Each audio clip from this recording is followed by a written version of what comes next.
program director at Maine Downtown Center. And Sylvie, go ahead. Sylvie PK, and I work with Anne as a program director with MDF at the Maine Downtown Center. And Angie. I'm Angie Presby, executive director for Saco Main Street in Saco. Nancy. I'm Nancy Katz. I'm the community development director for the town of Holton. Deb.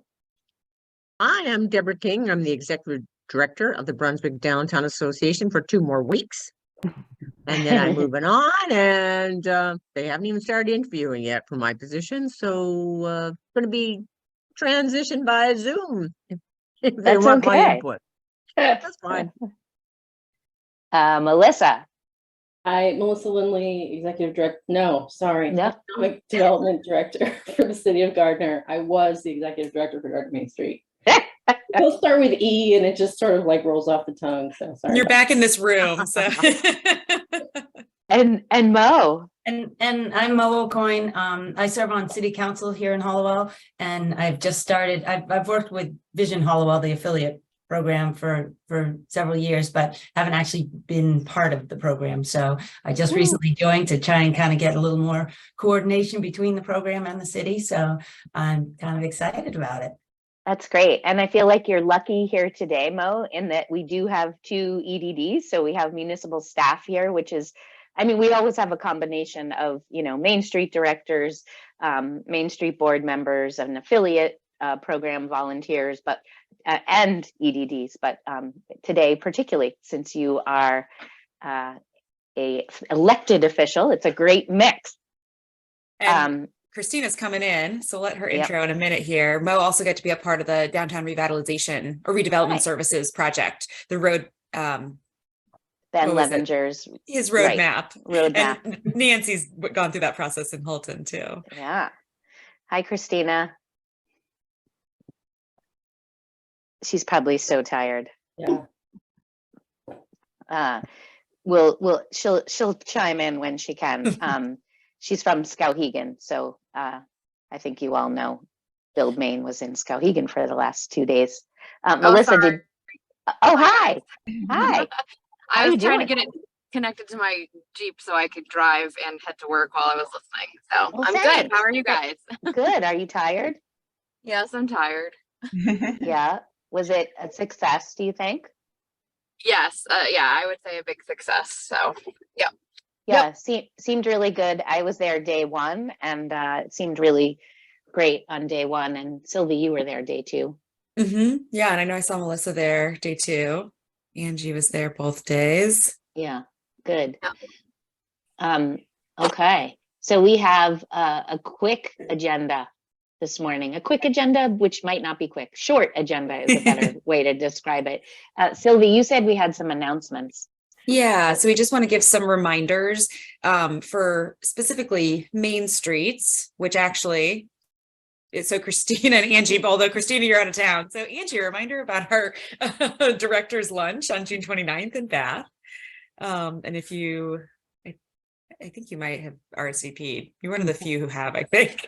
So we also have the Youth on Boards partial scholarship for Main Streets available for so Christina and Deb, this is probably not the best time, but open for BDA, of course, as well. And Saco, we've got a partial scholarship if you wanted to work with youth on boards and use their consulting services to kind of establish and assess the best practices for engaging young people. Yeah. I would say young professionals, like we're looking at, high school to like, 20, late 20s. And we've got an application for that scholarship due July 1st. And we'll throw it in the chat. I'll go find it. I've got it here actually, so I can do that. Great. And then also a reminder for our Main Streets as well. Actually, these are all Main Street reminders that we've got our reinvestment statistics due end of July. So reminder, July 31st, those will be due, and I'll put that link in the chat as well. Great. That's it. That's it for announcements. I think we have a diversity, equity, inclusion webinar coming up in July. So that'll be coming out. Trying to think what else. I guess that's it. I know, I didn't have any other. Yeah. So Rural Rise is canceled. Rural Rise is postponed. I think you all did hear that, which is unfortunate, but also makes sense. They were having a really hard time getting all of the people who normally come to that conference from other places in the United States to come. So we're kind of working through like, why is that? And I think there's a variety of reasons that happened, but we're going to reschedule for spring of 24, which will give us a little more lead time. I mean, it really is an amazing conference from what I've heard from people who have attended, and it felt a little sad that it wasn't going to happen, but it also makes sense. So more about that, and you can use your entrepreneur ecosystem grant money for the Main Street Conference, which I think many of you have submitted. Gardner, hopefully Tamara's working on it. I know Perry's gonna help because you guys have the amazing spreadsheet with all of your hours and everything. We just need to get it in the form of an invoice so we can get money over to Gardner. And Holton is all set, and Saco is all set, except for one thing I emailed about yesterday or Tuesday, which was the balance of some money. So anyway, more to come on that. So Sylvie and I were thinking it would be fun to just dive in a little bit to some takeaways or learnings from Build Maine, or maybe it seeded more questions that hopefully will be relevant to those of you that attended and those of you that didn't attend. Like I said, I only went one day, but for those of you that were there, love to hear some of your takeaways, or like, oh, I should be doing that, or I'd like to figure out how to do that. So I'll open it up, and I'm going to get my notes out too. Like, I know you all had ideas. Melissa and Angie, and Sylvie and Christina. Christina might have been too busy with logistics. It was good for me. Like, before, I sort of half tuned in to the Build Maine, and of course, every time I attended, it was, on Zoom before this. Oh yeah. So I was sort of like, I don't know anything about codes. That's not my thing.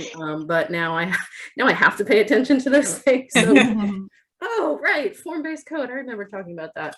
Yeah,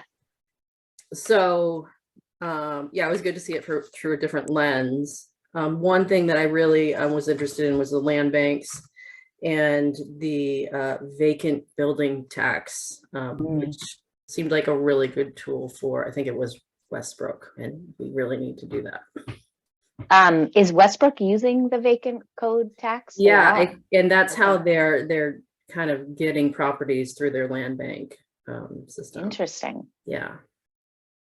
Was that in the session I was with you, or was that in? That was in the one after that. Okay. Yeah. That's great. I love that you are one for Gardner thinking about land bank. I mean, you and I briefly talked about like, how would the land bank work with, an empty lot, and kind of priming that for redevelopment. Yeah. So fascinating to think about. And I don't know, Mo, whether Hollowell has any buildings. I'm going down the main street in my head that are either derelict or vacant or kind of neglected, I guess is another way to phrase it.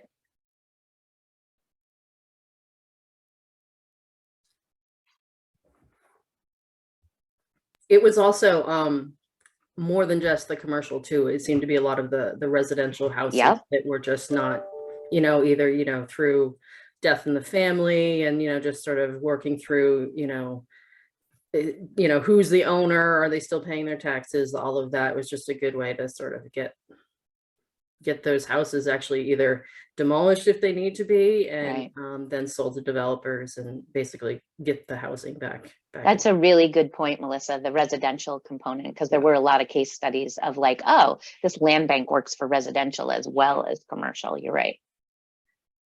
Yeah, and I think the timing is that you will all start hearing about the land bank and how it's, it's going to be set in state statute as the Land Bank Authority of Maine, and it will become a tool for all of our municipalities.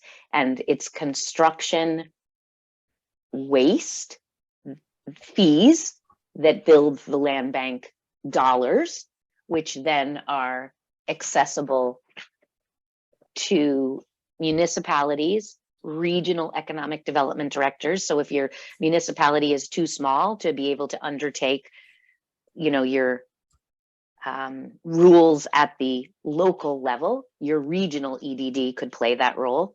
Or in the case of Gardner, maybe you have the capacity to do it within the municipal government. I don't know. But you could work with Kennebec Valley Council of Governments. Nancy, you could work with Northern Maine Development Corp. So it's kind of exciting to think about the possibilities. And like you said, Melissa, it's good to remember. I appreciate you reminding me of residential as well. That's great. And more to come. And I'm not sure of the exact timing. MDF is going to facilitate the development of the Land Bank Authority, because MDF is founded in statute to assist state government. And so they have asked MDF to play that role of setting up the authority. Who's elected? How are they elected? What are their terms? What are their rules of operation? And we're going to be doing that over the next 3 months. So I would just say that probably in fourth quarter 2023, maybe Q1 2024, this will be rolled out for kind of your consumption. But the nice thing is because that work's happening at MDF, I'm going to be really in tune with the timing and just the wording and the functioning of the Land Bank Authority. So more to come. And there is a program later this month about land banks, and I can't think of the entity that's sponsoring it, but I know our code enforcement officer signed up. It's a virtual program. Great. I almost think it's the same week that Rural Rise was supposed to be. Okay. Because when I saw it, I was like, oh, that's interesting, but I don't think I can go. But he signed up.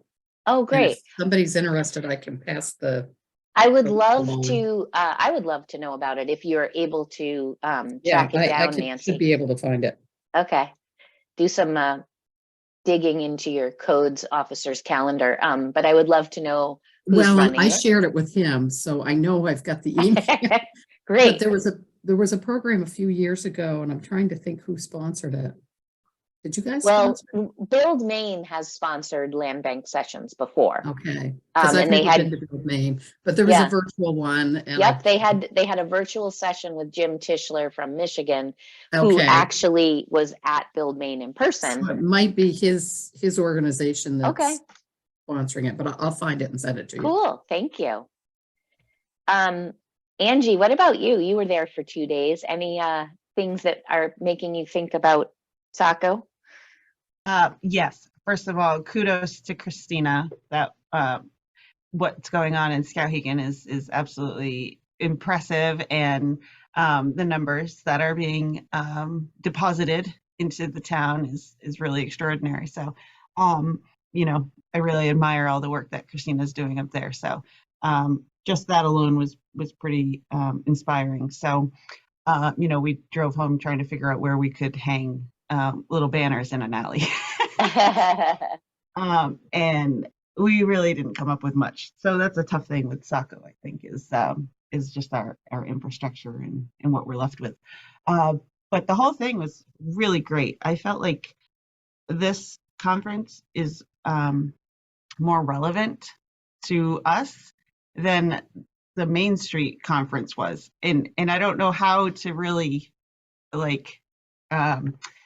I don't know why I feel that way, but it just kind of feels like things that you can really take away and start putting to use, right away. So I really like this conference. I would agree with the land banking. That was really interesting. Primarily the vacant building fee and an abandoned fee. Where does that start? Within the city, who creates that? Who where does that begin, I guess? Well, gosh, seeing we have elected official here as well as 2 city employees, I'm like, okay, you in municipal government, help me answer Angie's question, because it is a good one. Like, how does that fee potentially get adopted? Who wants to take a stab at that? I think in Gardner, it would probably start with, and I'm new to government, but I think our code enforcement officer might talk about it to city council. Then city council would tell our ordinance review committee to sort of look into how that can be written into our city code.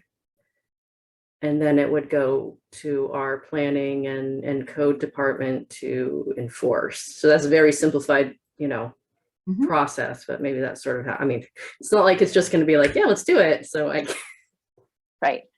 Yeah. Yeah, because I think that's an interesting one where we've had a building that's been vacant for a really long time. It was in an estate, situation, and it's just the person lives in Virginia or something. They just, nothing's going to come to of that building unless something happens on our end, I think. So that would be an interesting one to start putting into effect.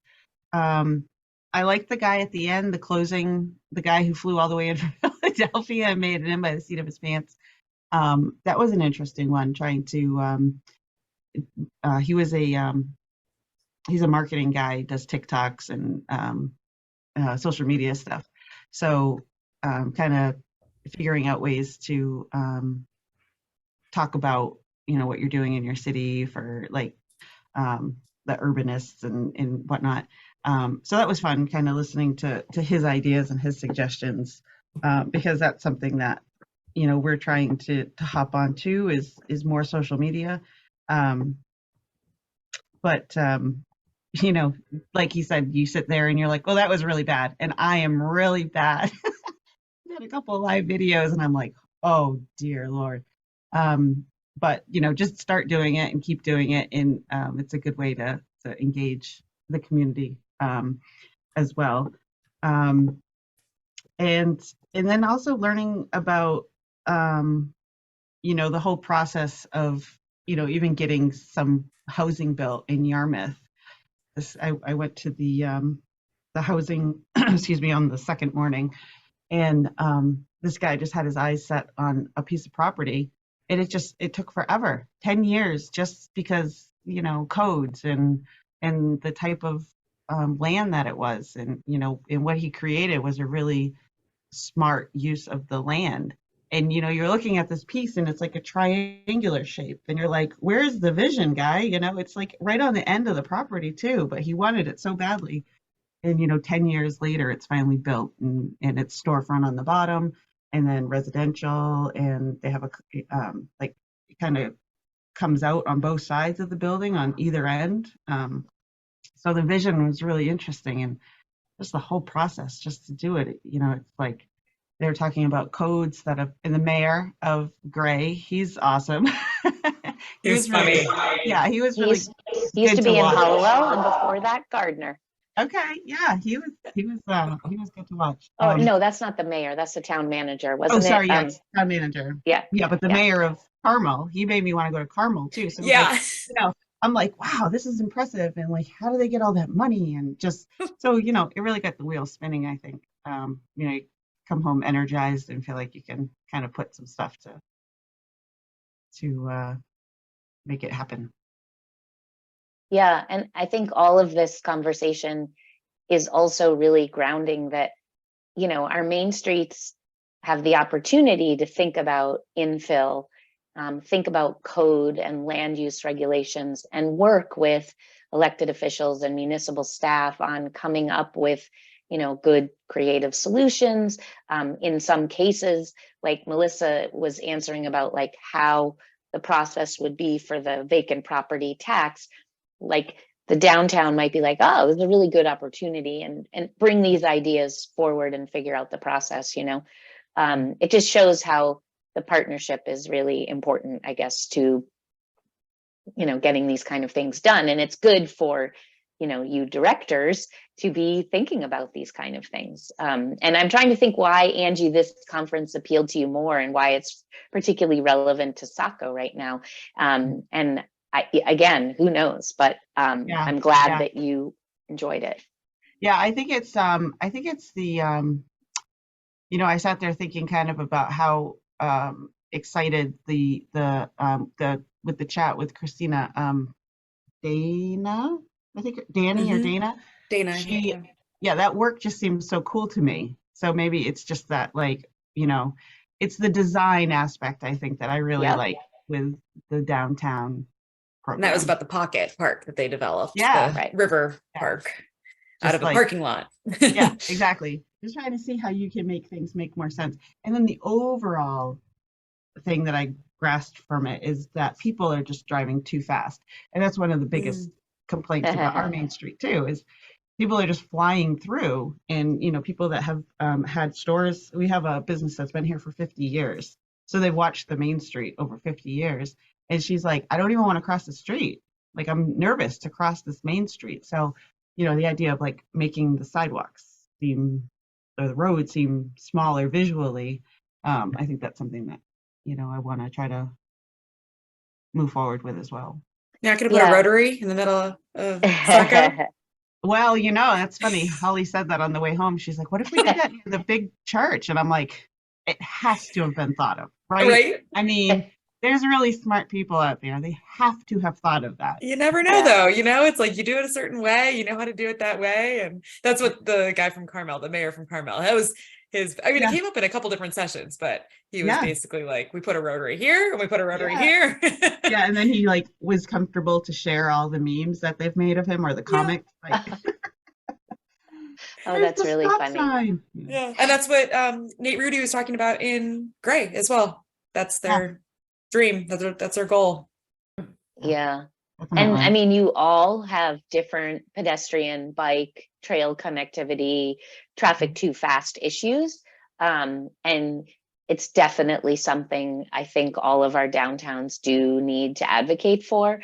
I can't remember, Mo, how many years it took to get those crosswalks repainted between the Kennebec Rail Trail at both ends of Hollowell, but like it finally happened like a week ago. I mean, Yeah, it was years and years and years in the making, and it just seems like such a simple thing, painting a crosswalk with, you know, the color green in between and it is actually, I mean, it's only been in place now, a couple of weeks, I think, and it's working. Like it's that's great. And where is that? traffic. It's in Hollowell, and the Kennebec Rail Trail has to cross, or I don't know if that's the way to describe it. You describe it, Mo. Yes, so there's a section where the rail trail, the bikes have to cross, but the pedestrians don't over our busy Route 201. And so DOT wouldn't allow a crosswalk to go in because then it would put pedestrians at risk. But the bikes couldn't be on the same side of the road because there's a sidewalk there. And so it took years to come up with this idea of having a crosswalk where the areas between the white are green and and it has, you know, bicycle only designation. So it kind of distinguishes where the bikes go and where the pedestrians go. And it just seems like such a simple solution that took so long to get in place, but it's actually working. Yeah. That sounds like another thing that's a really frustrating aspect is DOT. They just seem to make it really challenging for people to move forward with projects that are being proven in cities across the country that are working. Well, I mean, that's one of the reasons Bicycle Coalition of Maine can play a role in some of these things. In Augusta, they did temporary bump outs. So there were places where the road was really wide. I mean, Deb knows this in Brunswick too. Like it was just really wide, or there was no crosswalk, or you couldn't see around the parked cars, right? You're a pedestrian and you're like, I can't see if there's a car coming. So the pedestrian, to get across the street safely, needed a little bit bump out, basically. And so Bicycle Coalition of Maine did these temporary bump outs. And now the city of Augusta has actually built these bump outs. So they tested it. They showed it worked, you know, less pedestrian car hits and they built them. So Bicycle Coalition can do these demonstration projects. You may have heard it referred to as tactical urbanism. They did a demonstration project in Skowhegan. Christina, I don't know if you can tell us what that was, but it's the same idea of testing something and seeing if it works, and then realizing, oh, the fire trucks can still make their way around here, whatever the issues are. Right. So there are things to help with that, Angie, is my point. Yeah. I listened to his presentation too, and that was a really interesting one. So hold on one second, because I think Christina's commenting on this. Yeah, the tactical urbanism stuff that Jim Tassi referred to for Skowhegan really was done locally, and then he came in and told us it was done wrong. So that's nice. Oh dear. So which is fine. And you know what, I'm just happy that we have crosswalks painted and bollards out there, because that's a step in the right direction. Whether or not the bollards are, 6 inches too close to the curb when they should be 6 inches further out into traffic to help calm traffic even more is something that, I understand his concern and why they should be, they'd be more effective if they were further into the lane. But I'm just happy that the select board voted for them to happen, and that our highway department actually went out there and did it without me having to go out and do it. So that's a win in my mind. And the other tactical urbanism thing that we did, which Jim, none of the Bicycle Coalition wasn't actually involved in either. However, he gave us suggestions on how to do it, where it was the installation of those wave delineators on the bridge as you crossed into downtown. And so that was to help create separation between people on a very narrow sidewalk and the very fast moving 2 lanes of traffic coming through downtown there. So so those are the two pop-up like tactical urbanism seasonal installations that were in effect in Skowhegan this week. That's amazing that BCM didn't lead it, Christina. I think that is a huge win. That's kind of unbelievable. Yep. So, and I think that they had more involvement in Lewiston, but they've been kind of hands off up here. And I think a lot of it, Jim was going to install some bollards yesterday, but the rain impacted it, and the rain impacted the everything last year too. And so it's kind of, we would have had a couple more bollards on the street, probably out in the lane of traffic. And so my police chief would have been mad about it. So it's probably maybe better that it didn't happen, but so anyway. Well, I know that I believe Build Maine is looking for a new home for the next couple of years, right, Christina? They're not coming back to Skowhegan. Is that true? Kara and I were talking about it a little bit at the after party last night, and I just don't know where we would feasibly host them. Yeah. So if which is anybody's fine, interested, I mean, Christina can give you the details about what it's like to host this conference. And I believe someone in my carpool on day one said the community needs to be ready for honest feedback, which can hurt and sting a little bit, but it's also really helpful. Do you have that experience, Christina? Oh yeah, for sure. There's a bunch of haters on the Build Maine page that are from Skowhegan now, and so it's and there's like 16 comments on my video from yesterday, the live stream, from like our biggest, most annoying social media person in town. So but yeah, and I think that it's it does require that you actually get your municipality involved. And so I've spent many nights in front of the select board trying to convince them that we need to do some traffic calming things. And the impetus for that was bringing Build Maine to town. Otherwise, we probably wouldn't have ventured into that space. That's cool. That's really cool. So opportunity, but also reality. Well, and Christina, look out for an outreach from Michael in Augusta. I know at lunch yesterday, he was saying they were interested in potentially hosting, and Melissa, and you can also pass it on to Tamara. Yes, well, they were saying, and maybe there's a potential for both communities, Gardner and Augusta, especially with Johnson Hall being and Hollowell in the middle. Ready then. Yeah, I know Kara is interested. So Kara feels particularly into the idea of keeping it not in the Portland region. I think just because she thinks that there's a need in the rural communities, and that it's good for people to get out of the Portland region and into these rural communities. And so I think that she'd be open to some solicitations from our main streets, and they do look for, and so she said, we were talking a little bit about Rumford last night, as a potential opportunity, but she owns the building that it would be in Rumford. So she felt like that was a weird conflict of interest, which I don't necessarily agree with, but, yeah, and she's okay with the space being redeveloped. But every time I've been to the Build Main conference, it's always been in a very raw, warehouse type space. And so I think either one, a large space where they could host you have to have one particular space that can host up to 300 people. So that's we got the Colonial Theater, we got Johnson Hall, we have City Hall in Hollowell. I don't know how many that holds, but it's, yeah. We also have so if we were going to go that route, we would put people in the Opera House here, which it seats 800, but she also doesn't like Opera House style seating. She doesn't like theater seating. Yeah. Yeah. So that's the other piece of it. So anyway, that's my feedback. Cool. So, that's good to know. Yep. Good to ponder. Yeah. Mm-hmm. Cool. Sorry, Angie, I wanted Christina to follow up on the bollards and the tactical urbanism. I know you had one more. Oh, that's okay. It was that same business that has been there for 50 years. We're talking about painting the sidewalks, and one of his comments is the older he gets, the more he appreciates color. So, as their eyes change, brightness matters. So, adding the color to things is important. So, he's all about adding more flowers, and he owns a lot of property down here. So he's kind of putting in flowers wherever he wants. And he was the mayor for an eternity too. So, he's just kind of like, yeah, I'm just going to do it. And if Saco wants to say something, they can, but. All right. Yeah. Sprucing up downtown. Color is important. Yeah. Yeah. That's great. Any other questions or takeaways that you want to share? Anybody? Christina, did you have time to absorb anything yourself?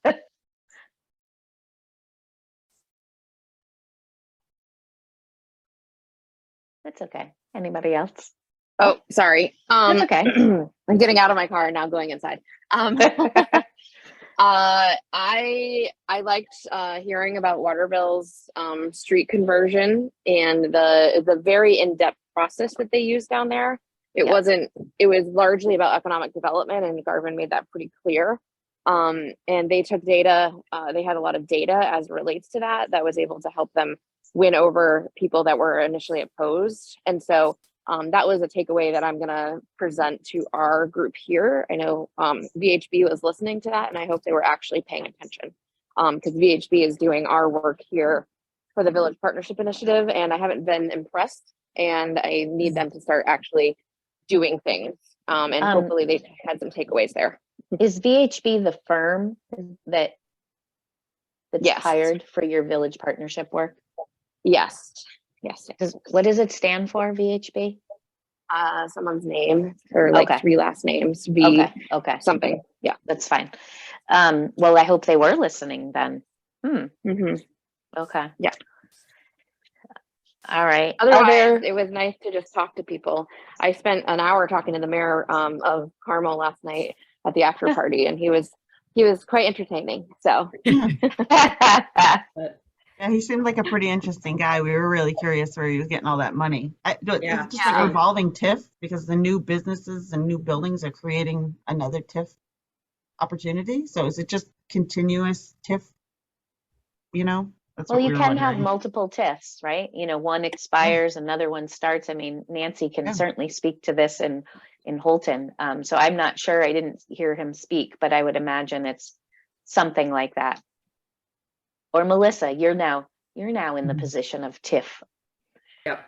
I was wondering though, there was a lot of money involved. And Yeah. it was just like, and we built this, and we built I this. know. Was there any? Where? They're How? not big, but did they use any of the ARPA money, the federal relief money, which was, possibly could have gone that way? Well, They this could have gotten. was over like 25 years. Oh, okay. yeah, he's since 1996 or something crazy. So yeah, Okay. I think.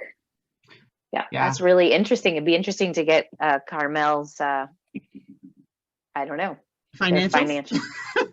Yeah. It's public information. We can find it. And then I was wondering, do they have Do they have a Main Street program? They do not. They don't. Wow. No, we have never, in my time at MDF, I have not ever spoken to them. You know, we are invited into a community. We don't go to a community and say, you should be in our program. Because as Sylvie and I both know, there's enough communities calling us saying, I want you, we want you, that we don't, I mean, yeah. I think, so it's Carmel, Indiana. Yes, sorry, Carmel, Indiana. Yeah. Yeah, as you can tell, I wasn't there yesterday. I was thinking it was our main Carmel, and I was like, so I don't know if Carmel, Indiana is a main street. Maybe. I didn't get the that one up. indication, but yeah. What'd you say, Christina? I didn't get the indication from the mayor, but I don't know. We would hope that he would mention it. Yeah. Yeah. But we know how that goes around here. Yeah. Okay, I'm looking it up. All right, what else do we have this morning? And if we're done with Build Maine, we can just see if there's any quick updates or other topics you want to throw out to the group. And also, you know, we always are willing to end early, which sometimes happens. I'm joining via my computer if you wouldn't mind letting me Yep, in. I see. We'll let you in. Okay, thanks. Thanks for coming in the other way. I want to throw out something. Yeah. To a economic development Maine organization meeting, I guess. I don't know what to call it. On Friday. Yes. And one of the discussions was from workforce development boards that are in the state. And there are 3 of them, and they cover different regions. And they are sort of all about helping people connect with resources to get them into the workforce, whether it be trainings or, you know, they even have some money to, like, say your car breaks down and you can't get to your job. I don't know. It's very interesting. And I kind of need to, I have our region's contact information. It just seemed like maybe it could tie into the, you know, maybe into the entrepreneurial ecosystem stuff or something. But I think half of the people in the room were like, I didn't even know you existed. So it's an interesting, I guess, nonprofit that also is federally or state funded. And I missed the name. What's it called again? So ours is the Central Western Maine Workforce Development Board. So there's one in South, you know, covers like Southern Maine, and then the other one covers like Bangor and all of the rest. I think Christina's that's shaking her head. through Northern Maine Development Commission. Yeah. They've been around for a while. Yeah, I'm unclear on their structure or if they're like a separate entity or if they're state funded or what, but I did recently meet with the new, well, she's like, I don't know, been there a year now for the same one that we were just talking about. And so we are actually going to work with them on a partnership to actually hire a couple interns to run our base camp, and they're going to pay them. And basically it's like a back to work, or like, it's basically for youth who are in high school now or have just graduated, and it would provide them an employment opportunity through the summer that would then give them some soft skills to go out and get another job afterwards. So we're gonna, I think we can find some youth that want to be part of our team, then we're gonna utilize those funds. There are some caveats to it. There have to be some reasons why they may not already have a job, or right. They have a certain number of risk factors, I think is what they call it. Yeah. Wow. But they do, I think they even provide like training funds for, you know, if you're going to hire someone and there's like a training module, or, you know, like if it's like a 6-week, you know, thing they need to attend, they will pay the business to make that happen. Wow. Yeah. Well, obviously MDF does have a workforce specialist. Erica on our team is running a number of kind of workforce, Department of Labor, Department of Education grants with various partners, community college system, UMaine, adult education. And also Erica and me actually are partnered with Maine Preservation to talk about preservation trades workforce. You know, we have all these old buildings and we don't have anybody that can do slate roofs, or we only have one person in the state that can do, actually we have like 3 that can do historic window repair. So there's just been this huge study that came out on the workforce needs for preservation trades, and we are shortlisted for a congressionally directed spending request. So my point in saying this, Melissa, is yes, workforce. I feel like we need to keep being intentional about kind of integrating workforce needs and stressors into our discussions with our Main Streets and affiliates, without a doubt, because it's very much part of the ecosystem work. In the Biddeford Saco project, one of the ideas, Angie could talk about it, but one of the ideas is the restaurants in particular are hit with no workforce. And so they're thinking about taking their entrepreneur ecosystem money and investing it in the, the technology that would allow the restaurant to have the QR code at the table so you can do the ordering, like eliminating servers, which is, you know, a weird thing, right, in the restaurant world, but also is helping with workforce. So I feel like we're all trying to figure out what that conversation is. And I'm really glad you brought it up and reinforcing what we're thinking, Melissa. So thank you. Yeah, tough stuff. Other things anybody wants to throw out this morning? Things well, coming I have up? a question. Yeah. I have a question. So during that, I didn't have the opportunity to ask, but during the tour of the building, Main grains? no, No. Spinning mill. Yeah, the spinning mill. So they have to get all those windows replaced, which sounds astronomical. Yep. And Or then repaired. Some of them can be repaired, but yes. yeah, those windows are massive. Yep. We had our windows quoted in our house, and it was going to be like $65,000 to replace the ones. And I'm just like, I can't imagine doing this building. But anyway, so, you know, talking about how we have 3 people in the state of Maine that can repair them.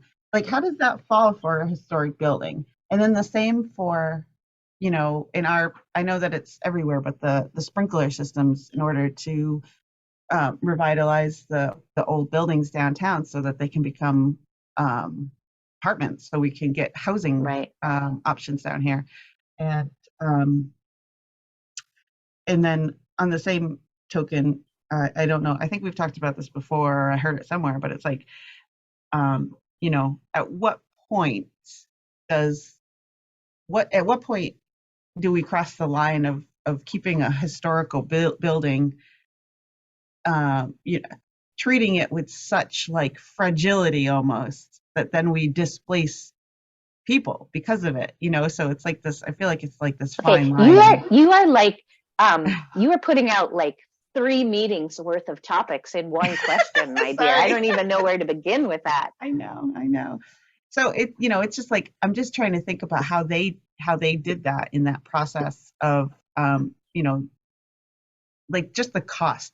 Okay, you know, he well, was the talking about short historical answer task is with the increments. spinning mill, Yeah. right? Yeah. They are going to be using state and federal historic tax credits, and possibly housing tax credits. I don't know if you know that, Christina, but definitely the historic tax credits. That's a 40% savings on their taxes. So that is how the money works, right? To do that project so that it's energy efficiency and maintains historic character. It's not, in this case, it's not displacing anybody. The building is completely underutilized, and I think the community is eager to have it back online, right? Definitely. And have that mixed use development and that anchor site right in the middle of Skowhegan. Like, I think it's all a wonderful project, but the tax credits are why that is working financially to do those windows. So that's the easy question. Is that available to building owners? Yeah, historic tax credits are available state and federal, and together partnered. Maine is one of 17 states nationally that has a state credit and a federal tax credit. And actually, Senator Collins' office is a huge proponent, because you look at the return on investment. I can give you the report, the economic impact report of these projects. They do have to be commercial projects. There is not currently a residential tax credit, although we are advocating for it. It's been tabled until the next session, but we are hopeful to get a residential tax credit in Maine, and there's only a handful of states nationally that have that. Okay. So yes, I'm happy to talk to you about tax credits. It's one of the most important tools, to downtown revitalization. I'm just looking around your communities thinking, all right, who's used tax credits? Johnson Hall is one huge one, and they are a nonprofit, but they brought in a third-party investor, which is a developer who has run the entire construction and all of the tax credits. And they are actually going to own the building for, I think it's 3 years. What is it, Melissa? 5 years. And then they sell it back for like $1 to Johnson Hall. And that's how they will realize the financial benefits. So there are ways, that's not like written down anywhere, for nonprofits to even do that. Colonial Theater is using tax credits. Norway Opera House is using tax credits. So we have lots of examples of nonprofits using them. And I have lots of people who can talk to you about it. Yeah. So tax credits are great, and they are available. The building has to be listed on the National Register or in a National Register district. And it has to be a commercial building that is generating income. That's the way our law is right now. Mm-hmm. And it requires working with a partner that can run the numbers and show you why those tax credits make that project possible. But that is how it works. Okay. Thank you. Yeah. Yeah. And those other questions, like I said, they are a whole hour of conversation of talking about preservation and balancing, equity and displacement, and, like, what does that all look like? And Portland has been feeling it in Munjoy Hill, as people from, out of state have come in and bought modest vernacular buildings, torn them down, and built 3- and 4-story, very modern buildings so they can see the water. And so there's been this erosion of this working class neighborhood and the people who live there. And so is that preservation? Not really, but you also can't go to a working class neighborhood and say, well, you have to repair that window, and it costs, $1,000 to repair that window. Yes, it'll last another 200 years, but I could buy a replacement, which would last 20 years. Like, how do you balance all of that? And there's a lot of talk in the preservation movement about subsidizing or providing grants to people who live in historic houses who economically can't afford to do some of that work. Hollowell's a great example of a community with a very strong preservation culture. And it's a really important conversation to have. It's something that I have been personally struggling with for probably the last 3 to 5 years. Like, how does this work? Because this is where, I come from a historic preservation background, but I also am like, I've sat in public meetings where someone has stood up and said, that's great that you want me to do that with my windows, but I can't afford that, So those are the realities, right? And how do you support historic preservation and support the people that live there? So maybe we'll have to have it as a future, I don't know, institute or something, because it's a really important conversation. And like, frankly, for me, it feels really painful, but we got to have it. Thank you. Sure. What was your third question, or did I do it? Did I cover you got it? them. Yeah, you got them all. Thank you. All right. Anything else this morning that anybody wants to throw out? Challenges, things coming up for this summer?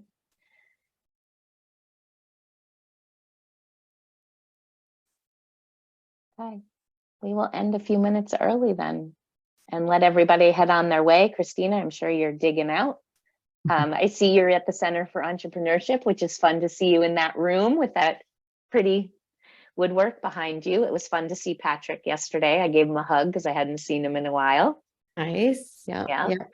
I'm here this morning because we're meeting with Eli, the owner of the building that we were all in yesterday, to talk about the logistics of how the partnership's going to work, where we're bringing in grant dollars and he's funding the redevelopment. So just ironing out some of those details. So we're meeting with him here at 10. So That's great. And what is the cleaning up. post office going to become? Mhm. What is that? Is it a post office building? What is that building going to become? Newspaper building is gonna be Newspaper building, sorry. our kitchen incubator. And Okay, that's where your kitchen incubator. All right, great. Yep. Awesome. So we're trying to figure out, and I don't know, Anna, if you have any like contracts of like private, public, like, because we're bringing in funding, public funding, and Yep. he's a private developer, and we're going to be leasing the space, and we're also contributing to the space. Anyway, I don't know. Did the Fork Food Lab use any sort of financial modeling like that when they developed, do you know? They're in Portland. They're the biggest kitchen incubator in the state. I know we've been down there to tour that Okay. space, and I know Patrick's been in touch with them. I think because it was initially modeled as a for-profit, I'm not sure. That's true. Mhm. So, I'm not sure now that, yeah, I'm right. Did they cover the cost of the conversion and the new space as a nonprofit and there was no public investment? mhm. Well, let me think about that issue. Public, private, how you write that up. Mhm. Okay. Okay, Yeah. along with our other grant making stuff Yes. that we yeah, talked yeah. about on Wednesday. Okay. That's great that you're meeting with him. And I think that's the first part, is having those honest conversations about who wants to protect what, or who is required with a grant source to do X, Y, and Z, and make sure your grant sources can be used in that way, which I'm sure they can, but Mhm. I think having the conversation is the first step. But if we could find you some, I would think one of the regional EDDs also might have an example, a documentation, a contract of that. I'm like, who's leveraging? Anyway, let me think about it. Okay. Yeah. And I could reach out to Jessie Sear over at KV-COG if needed. Yeah, Jessie's been great. Yeah. She has been Since helpful. attending the Main Street conference, we are all, I feel like we're in regular contact with Jessie. It's great. Uh-huh. Yep. So, yeah, I would say definitely ask Jessie, and we'll see if we can think of any other possibilities like that have used those two sources. Great. Yeah. We've had many conversations, but we haven't put anything down on paper yet. And I think before he invests money into the space, he wants to have some stuff on paper, which I don't blame him. So Sure, it makes total sense. Yep. And I know there's someone who's done it, right? So you don't have to invent it. Right. Yeah. Okay. All right. Well, if anybody needs anything, reach out to Sylvie or me. And thanks for coming this morning. Mo, thanks for joining us. Okay. Nancy, I'll And- see you soon for the Entrepreneurship Ecosystem Yes. meeting. Oh my, that's today. Go All right right. across town. Nancy and I are getting lots of time together this week. Oh, you are. Nice to see you all. Sylvie, will you stay on for 2 minutes? Yeah. Thanks. Good to see you. Thanks for joining us, Mo. Bye, guys. Bye.